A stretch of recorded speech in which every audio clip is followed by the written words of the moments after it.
Good morning. Dzień dobry. Okay, there we go. So I'm going to talk a little bit about the cultural context of the griot and sort of the origins of how the griots came about in the regions of West Africa that they belong to. Chcę powiedzieć kilka słów o kontekście kulturalnym, w jakim osadzona jest tradycja griotów i o korzeniach, kontekście, z którego o tych korzeniach, z których pochodzą, o ich historii. It's quite a unique tradition that many people find very interesting, that, you know, we've had this culture of teaching music within certain families for so long, but it's had a very long history, and its roots go back even further than what people usually date the origins of the griot tradition to, which is around the 13th century. Tradycja griotów fascynuje wielu ludzi, ponieważ ten przekaz muzyczny rzeczywiście jest przekazywany w rodzinach od wielu stuleci. Datuje się na XIII wiek powstanie tradycji griotów, natomiast wpływy, które się złożyły na powstanie tej tradycji, są znacznie starsze. So in history, some of the earliest references to the idea of hereditary musicians or hereditary caste of people that deal with certain arts dates around the first century, and before that there was a culture was not agricultural, so we had a history of hunting, nomadic lifestyle, so people were not settled in one place. So they started settling around the first century, and then the hereditary tradition started to come about. W zachodnim regionie Afryki, skąd pochodzi tradycja griotów, do około pierwszego stulecia ludzie prowadzili nomadyczny styl życia, polowali. Dopiero około pierwszego stulecia po Chrystusie zaczęli się osiedlać, i wtedy też są pierwsze świadectwa właśnie rodzin, w których tradycja muzyczna została przekazywana, to dziedzictwo było przekazywane z pokolenia na pokolenie. So as these communities started to develop, and usually it was small villages that combined together to make larger towns and larger communities, around that time, it's documented that this tradition started to develop, but it was very loose during that time. But this idea of having people who dealt with certain aspects of the artisanal world started to develop. Sorry. Wtedy pierwsze wioski zaczęły się łączyć w większe społeczności i z tamtych czasów mamy świadectwa właśnie tego, że ta tradycja muzyczna powstawała i była przekazywana dalej. Była oczywiście, nie była skodyfikowana, była bardzo luźna, ale już wtedy miała swoje wyraźne początki. What's important to understand is the cultural, the social structure rather of societies that have griots within them, and it's all structured around three main areas.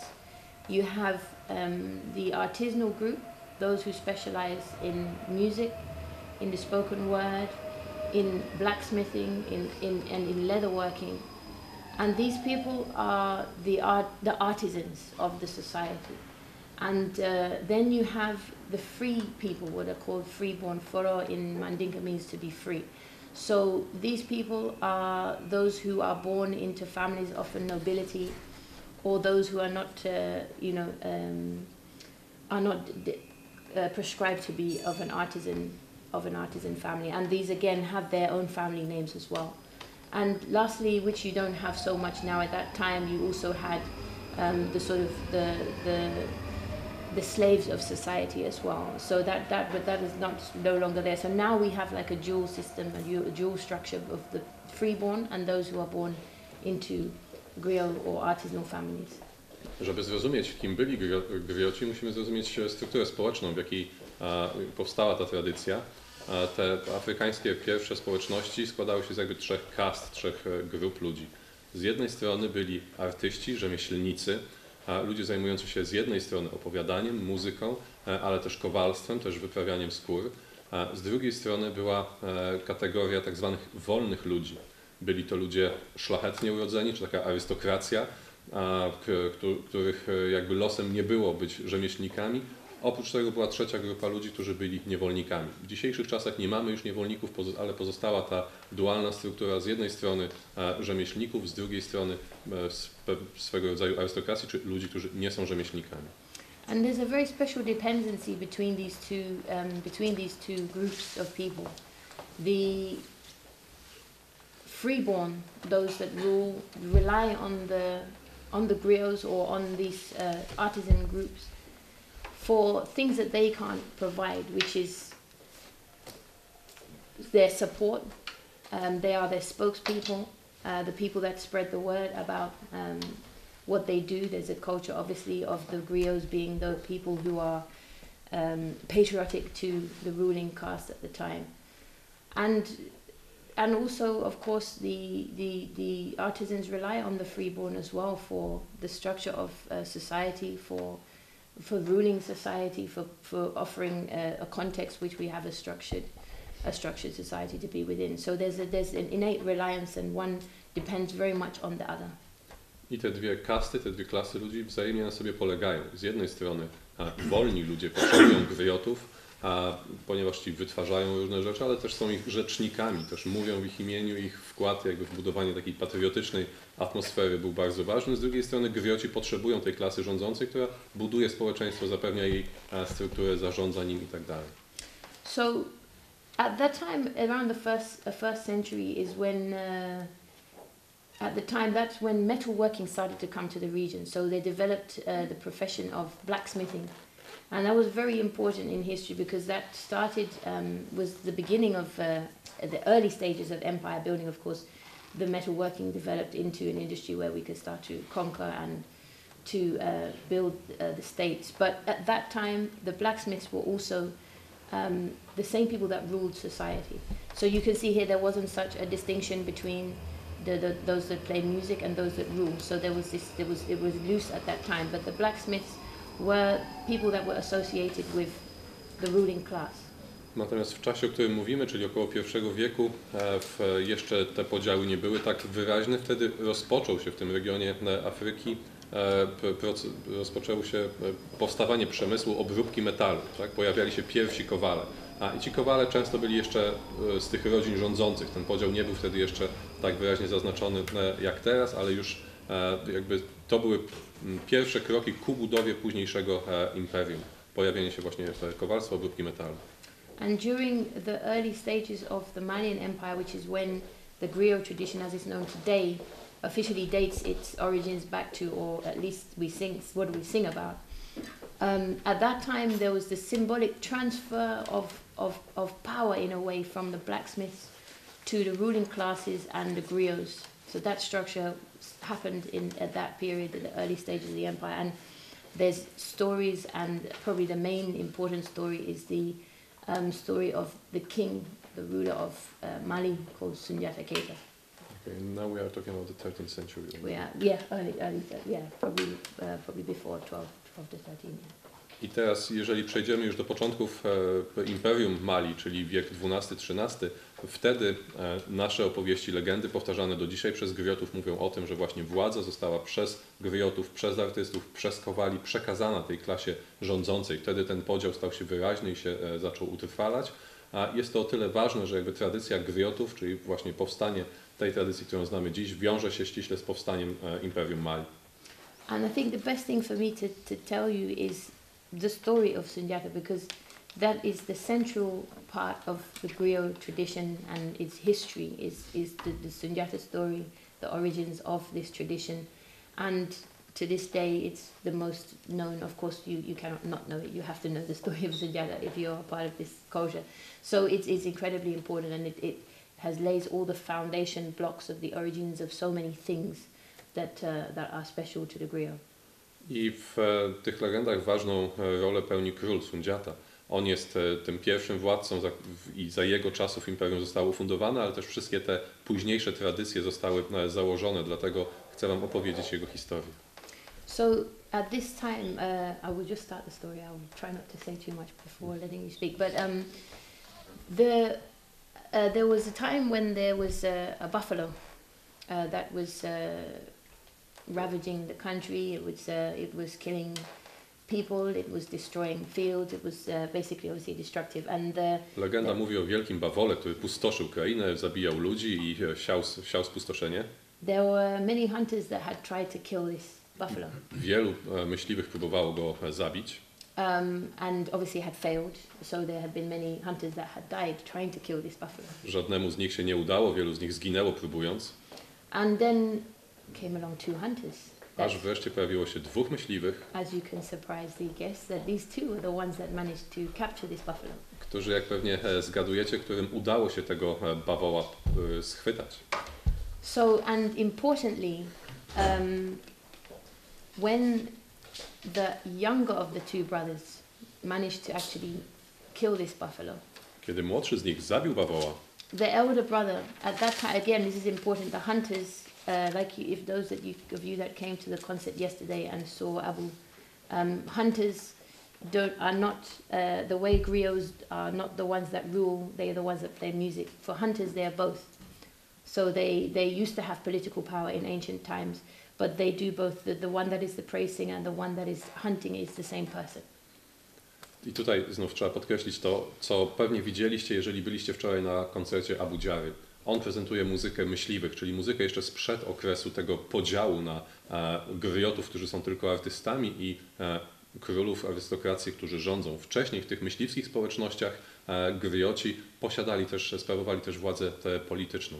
So when this buffalo was killed, the elder brother had his hunter's harp, which is like the one that you saw yesterday with Abu, but that one is a smaller version, which is a newer model, but the older traditional one is a little bit bigger, but the same kind of instrument. He started to play and to sing the praises of his younger brother. A więc kiedy młodszy z braci zabił bawoła, starszy brat wziął tą myśliwską harfę, podobną do tej, którą widzieliście wczoraj na koncercie Abu, nieco większą, taki tradycyjny model, i zaczął na tej harfie grać pieśń wychwalającą czyn młodszego brata. And this was the origins of my family name, the Jobarteh family, because he called the names of his younger brother, and in saying so, he said that he's somebody that fears nothing, has no fear, and the phrase that started to get coined in terms of referencing this younger brother evolved into the word Jobarteh. So that's why the origins of Jobarteh came about, is from the time of these hunters. I ta pieśń też zawiera na przykład początki mojego nazwiska. Nazwisko Jobarteh oznacza kogoś nieustraszonego. Ten starszy brat, gdy zaczął śpiewać pieśń pochwalną dla swojego młodszego brata, zaczął właśnie wymyślać różne tytuły, różne imiona, którymi go nazywał. Nazwał go m.in. nieustraszonym i to słowo stało się frazą funkcjonującą w naszym społeczeństwie m.in. jako nazwisko, które ja odziedziczyłam. So when this buffalo was killed, well, actually, it was the moment before it was killed, in fact, because the whole thing about the hunters is they have instruments to deal with the fact that they are taking life, because it's something which is believed that you have to do very carefully and very sensitively. So when you take a life, it's also your responsibility to make sure that you deliver the spirit of that animal safely back to the other world. W kulturze myśliwskiej odbieranie życia oczywiście było w jej centrum, ale ważne też było, żeby to robić w ostrożny sposób, żeby to robić z szacunkiem. Dlatego przed zabiciem zwierzęcia myśliwy musiał upewnić się, że jego dusza jakby trafi do lepszego świata. Tak? To nie był bezwzględny mord, ale to był cały jakby osadzony mocno społecznie rytuał też. So when they killed this buffalo, it transformed into this. I don't like to say it, but they say it's an ugly woman. Into an ugly woman. I have a problem saying that because of the fact that I think in many cultures we always refer to a woman as either being beautiful or ugly. But this one was ugly. So, yeah. I teraz aż nie chcę tego mówić, aż czuję się skrępowana mówiąc to, ale kiedy zabili tego bawoła, on przemienił się w brzydką babę.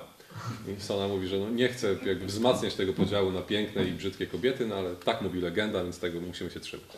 And the condition that the hunters faced for having killed this buffalo was that they would take this woman to marry the king, the then king of that region, Kita. I jakby warunek, który im postawiła za to, że zabili to zwierzę, musieli teraz wziąć tą brzydką babę i zaprowadzić ją i oddać ją jako żonę królowi tego regionu. So to cut a long story short, they took the woman back to the palace. They managed to have an audience with the king and brought this woman and explained the whole story and told him what had happened and what they had been told. Zaprowadzili ją do pałacu i wyjaśnili królowi, co się stało. Wow, that's good. Okay. Yeah. So, at that time, again, now this is the relevance of the griot here. The king at that time had his personal griot sitting with him.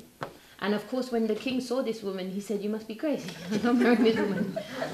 Król miał już wtedy swojego prywatnego griota, który siedział u jego boku, i kiedy przyprowadzono mu tą brzydką babę, to zakrzyknął, że chyba się zwariowali, w życiu za nią nie wyjdę. So, but then the griot went to the king and said to him, and you know, in the recounting of this story, when you are playing it, this now is part of the song, you know, is the way that this griot explains to the king the importance of marrying this woman because of who this woman is going to give birth to.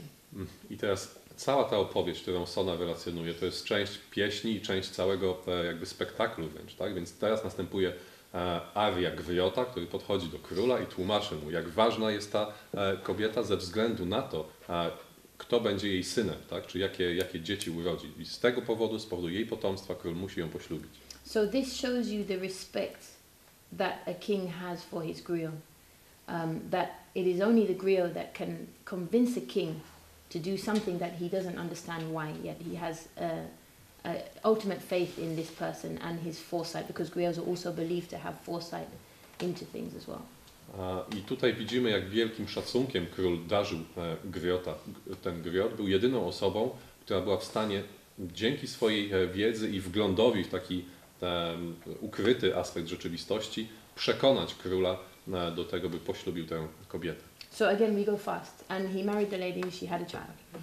Więc znów skracając historię, król poślubił tę kobietę i urodziła dziecko. And the child was Sunjata Keita, who would become the emperor of Mali, the founding of the empire. I synem był Sunjata, późniejszy cesarz Sunjata. But at that time, for those of you that may have seen my thing yesterday in the morning, I explained that you know that the structure of society is normal for polygamy to happen, especially within ruling families and griot families, because it depends on having a large family to be able to continue, if that makes sense, yeah. Jeżeli byliście wczoraj na spotkaniu w mleczarni ze mną, to słyszeliście, że w naszym społeczeństwie poligamia jest uznawana za normalną, szczególnie w rodach właśnie arystokracji czy w rodach griotów, gdzie żeby przekazać dziedzictwo, żeby jakby mieć pewność, że to dziedzictwo zostanie zachowane, dobrze jest mieć dużą gromadę dzieci. So the wife, the then wife of the king rejected this new ugly woman and her child. So when the king died, she actually exiled them out of Mali and they went into exile for many years. Więc pierwsza żona króla po jego śmierci wygnała tę brzydką babę razem z jej dzieckiem z Mali. And whilst Sunjata was growing up outside of the center of Mali, there was a Susu king, which actually was a blacksmith king, who took over the city and started to rule it, but it was said he was a very oppressive and dictatorial leader. I kiedy Sunjata opuścił Mali, władzę w imperium czy w kraju przejął król Susu, który był kowalem, natomiast był też okropnym tyranem i sprawował władzę twardą ręką. A messenger was sent to Sunjata. By this time he'd grown up to be a young man, and said, "Please, you must come to help to free us in Mali. This is your duty now. You have to come and help us to free us of this dictator." I wezwano Sunjatę, by wrócił do kraju i uwolnił go od tyrana. Yes, so he went back. On his way back to Mali, he collected a huge army with him. He stopped off at every town, every village, and collected more men until by the time he reached back to Mali, he had an army. I Sunjata, wracając, zatrzymywał się w każdej miejscowości, w każdej wiosce, zbierał ludzi, zebrał całą armię. Gdy dotarł do Mali, miał już za sobą właśnie całą armię. And of course, when he arrived back there, they fought the war, and Sunjata won. Rozpętała się wojna, Sunjata wygrał. Right. So, in that period of the battle, we have a really significant story within this story as well. Again, it's illustrated within this festival with Bala Kuyata coming to play the balafon. And that was the time when the Susu king, the dictator, tried to get to Sunjata, and he stole Sunjata's griot. He stole Sunjata's personal griot from him. I znów to jest historia, która pokazuje, ujmuje wszystkie aspekty tej tradycji griotów i społeczeństwa zachodniej Afryki i znajdujecie ją odzwierciedloną też w właśnie tych różnych aspektach w czasie festiwalu. Kolejny element, który zobaczycie, to Bala Kunyate, który jest spadkobiercą pierwszego, też tego rodu pierwszych griotów. Historia, legenda mówi o tym, że król Kowal, Susu, próbując dopaść młodego Sunjatę, porwał jego griota. And when he stole him whilst you see his name is also Bala, but before he was named Bala, his name was Nyankuman. So Sunjata's griot was called Nyankuman Duba. And whilst he was in captivity, he went into a cave which belonged to the Susu king, because the Susu king also dealt in all kinds of other things, sorcery and so on, that it was normal for blacksmiths. Ten porwany griot został zamknięty w lochach, ale te lochy miały przejście do kolejnych poziomów lochów, w których ten zły król, który zajmował się nie tylko kowalstwem, ale też czarnoksięstwem, uprawiał swoje mroczne sztuki. And in this cave he found a balafon. W jednej z tych jaskiń ten griot odnalazł balafon. Because before that time the balafon was an instrument that belonged to the blacksmiths. Do tej pory balafon był instrumentem należącym do kowali. But he sat down and started to play this balafon, and this balafon was a very sacred balafon. Był to święty balafon i ten griot usiadł przy nim, zaczął na nim grać. And the king, the Susu king, his name was Sumanguru Kante, when he heard this balafon being played, he came back to the cave. I ten tyran, gdy tylko usłyszał dźwięk swojego balafonu, szybko wrócił do jaskiń, do tych lochów. And his intention was to kill whoever was playing this balafon. Żeby zabić tego zuchwalca, który ośmielił się grać na jego świętym balafonie. But as he came close and as he was about to try and kill this griot, he became overcome by the power of the music and the words that this griot was singing. Ale moc muzyki i moc pieśni śpiewanej przez griota były tak przemożne, że nie zdołał tego zrobić. And he became unable to kill him, and he became focused on hearing the praises that Nyankuman was singing for him. So when the griot finished playing, he said to him, nobody has ever sung my praises like this before. A griot grał pieśń wychwalającą tego króla Susu i gdy griot wreszcie skończył, Susu powiedział: jeszcze nigdy nie słyszałem, by ktoś w tak piękny, cudowny, poruszający sposób śpiewał mi pieśń pochwalną. And this was the time when Sumanguru gave him, his name was Nyankuman, then he gave him the name Bala Feseke Kuyate. I wtedy ten griot, który wcześniej nazywał się Nyankuma, otrzymał nowe imię Bala Feseke Kuyate. Bala Feseke Kuyate. Right. And that was the establishment of the Kuyate griot family line, which is why griots say that the Kuyates are the original first griot family line to establish. I w ten sposób on był pierwszym członkiem tej rodziny Kuyate, rodziny griotów, o której mówi się, że jest tą pierwszą rodziną, od której tradycja griotów wzięła swe początki. And it makes sense of Bala's name as Bala Kuyate as well. I Bala Kuyate, którego koncert usłyszymy, ma imię właśnie po tym przodku, który był pierwszym griotem. And this balafon that was played at that time is believed that it's still been kept from that time to this day. It's still been guarded and still been kept in Mali, but nobody is allowed to go and see it. It's kept, and every generation there's somebody that is responsible for guarding this balafon. I ten oryginalny święty balafon z lochów złego króla jest przechowywany do dziś właśnie przez rodzinę Bala Kunyate. Jego ojciec w tej chwili go zachowuje. Nikt nie może go zobaczyć, nikt po stronie nieupoważniony nie może do niego podejść. Natomiast ta rodzina griotów z pokolenia na pokolenie przekazuje nie tylko tradycję, ale też ten święty instrument. And currently is Bala, the one that is coming here, Bala, his father, who is responsible for guarding that balafon now. So that's very significant. Ojciec Bala Kunyate, którego zobaczycie, jest teraz właśnie strażnikiem tego świętego balafonu. So to go back to the story, this is when the Kuyate line was established Of course, he managed to escape from the king. Sunjata managed to kill him, and then that was the beginning of the Malian Empire. And over time, Sunjata continued to expand the empire, and it ended up one of the largest empires in the history of Africa. And it took over Mauritania. It went all the way from the most eastern side of Mali all the way down to the coast on the west, including Guinea. It was absolutely massive, you know. But as they started to expand, obviously it went larger and larger. All of these communities recognized their position in relation to the state in Mali.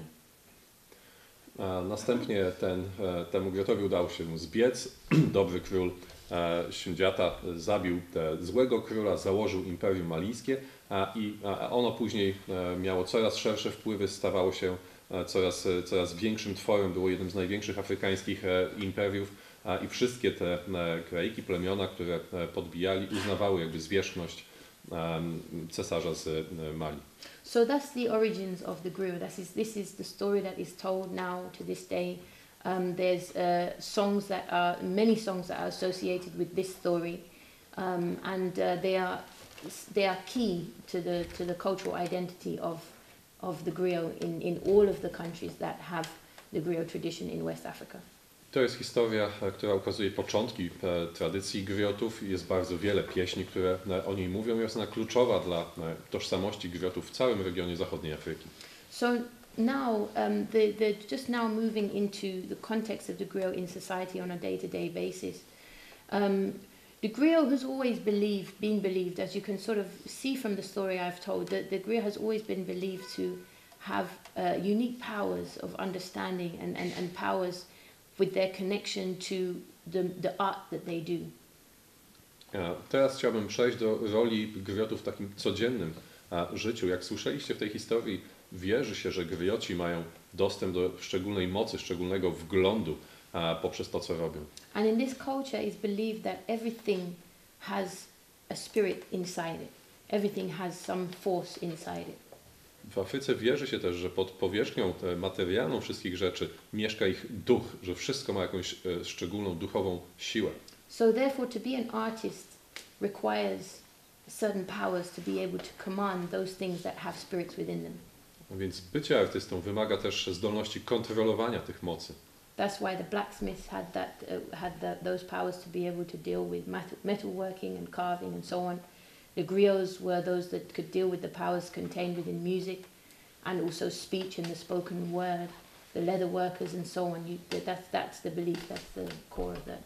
Podobnych mocy wymagało kowalstwo i zdolność kształtowania przedmiotów czy wyprawianie skóry. W przypadku griotów ta szczególna moc odpowiada za władanie słowem i muzyką.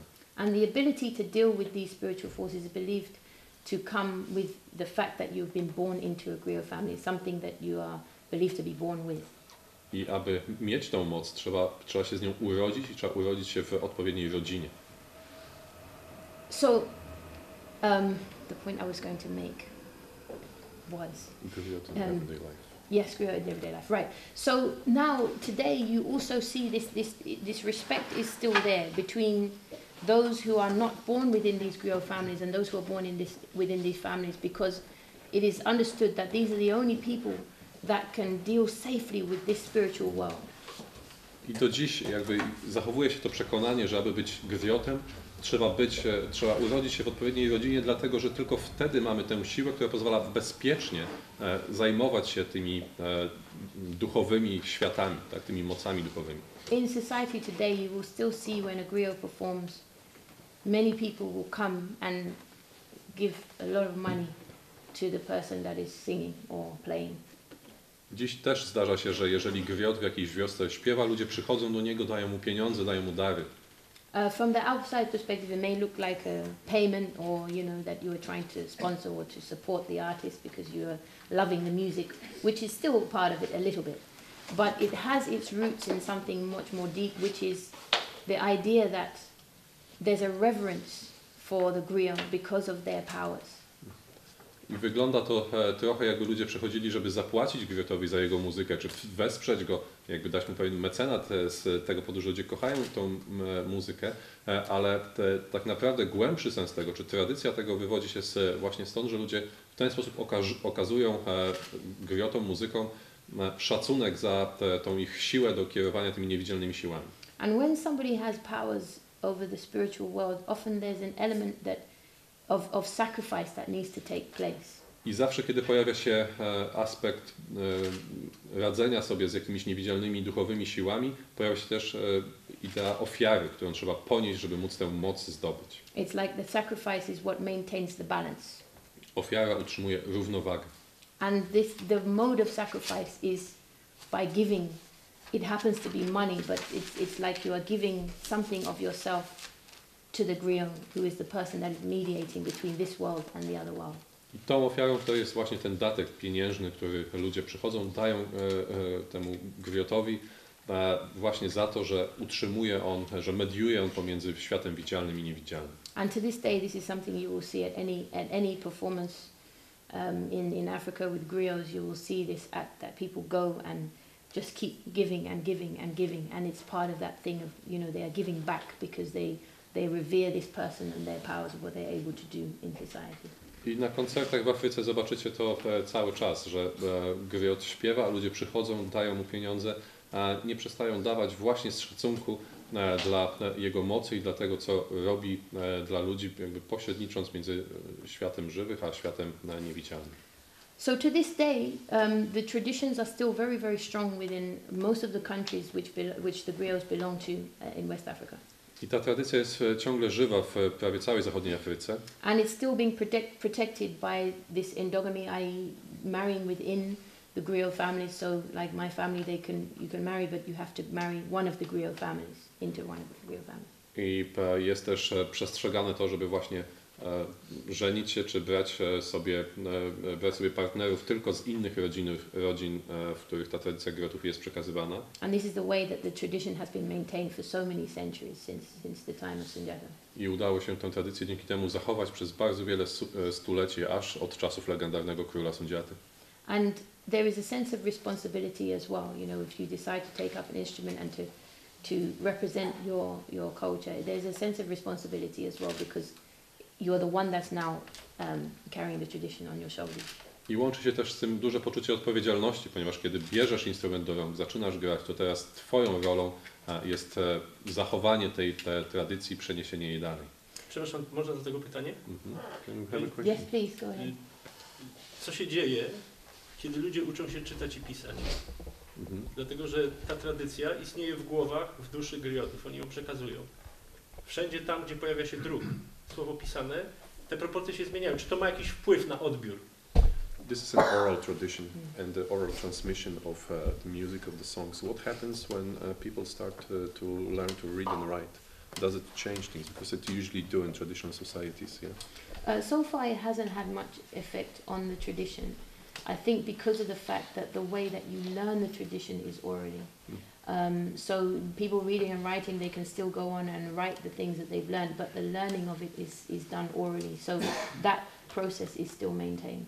Na razie ten wpływ nie jest widoczny. Ta tradycja jest przekazywana ustnie, i nadal jest przekazywana ustnie. Można sobie coś tam robić, jakieś notatki na boku, natomiast ten sposób jeszcze przekazywania się nie zmienił i wpływu tego, czym mówisz, jeszcze nie widać. And also because of the fact that the history is maintained within the musical context. So that again, it relies very much on the oral transmission, because these stories, the one I've told you, is not spoken the way I've spoken it. It's within music, it's within song. So that again is a very oral aspect. I pewnie ma tutaj znaczenie to, że przekazywane są te wszystkie historie w formie pieśni razem z towarzyszącą im muzyką. I jakby tego nikt nie opowiada tak, jak ja to teraz opowiedziałam. To jest przekazywane w formie kolejnych pieśni. Tak? I stąd pewnie łatwiej jest to zachować jako tradycję właśnie w tym przekazie ustnym. Yeah, I think probably one of the things which is affecting the transmission of the tradition now in certain countries like Mali, we still, you know, the tradition is so strong, and I think it's partly because, not partly, I think it's down to the fact that there's so many musicians who have managed to find ways to make the tradition relevant to a new generation or new society, new context of also international interactions, but at the same time retaining that very traditional founding. So this is like the popular music in Mali? People are, I don't know, still meeting, dancing to it? Yes, exactly. It's very much, yeah. I pewnie też duże znaczenie ma to, że to jest po prostu muzyka popularna w Mali. Udało się tę tradycyjną muzykę przedstawić w takiej formie, że ludzie dzisiaj do niej tańczą, że dzisiaj jest takim afrykańskim popem w tym regionie. Plus wielu artystom udało się też wyjść z tą muzyką na scenę międzynarodową, zyskać dzięki temu, że ją uprawiają jakiś rozgłos. In some countries we're struggling a little bit, and with the Gambia, my country, is a problem at the moment where it's happening, but a lot of the musicians, when they gain their position, of course, they go and travel.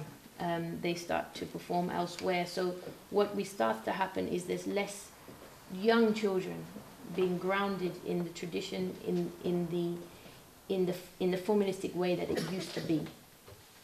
Ale oczywiście są zagrożenia. Na przykład w Gambii wielu artystów, którzy śpiewają na wysokim poziomie, jest tak popularnych za granicą, że trudno ich w Gambii w ogóle znaleźć, więc nie mają czasu, żeby tak jak kiedyś spędzać lata z dziećmi, przekazując im tę muzykę z dnia na dzień w taki naturalny sposób, więc rzeczywiście pewne zagrożenia czy pewne trudności się pojawiają. So there is a need in certain countries, and for me personally in the Gambia, to help to try and keep this tradition alive by setting up a framework for people to learn about their culture in the right context. That's the thing that we are working on at the moment.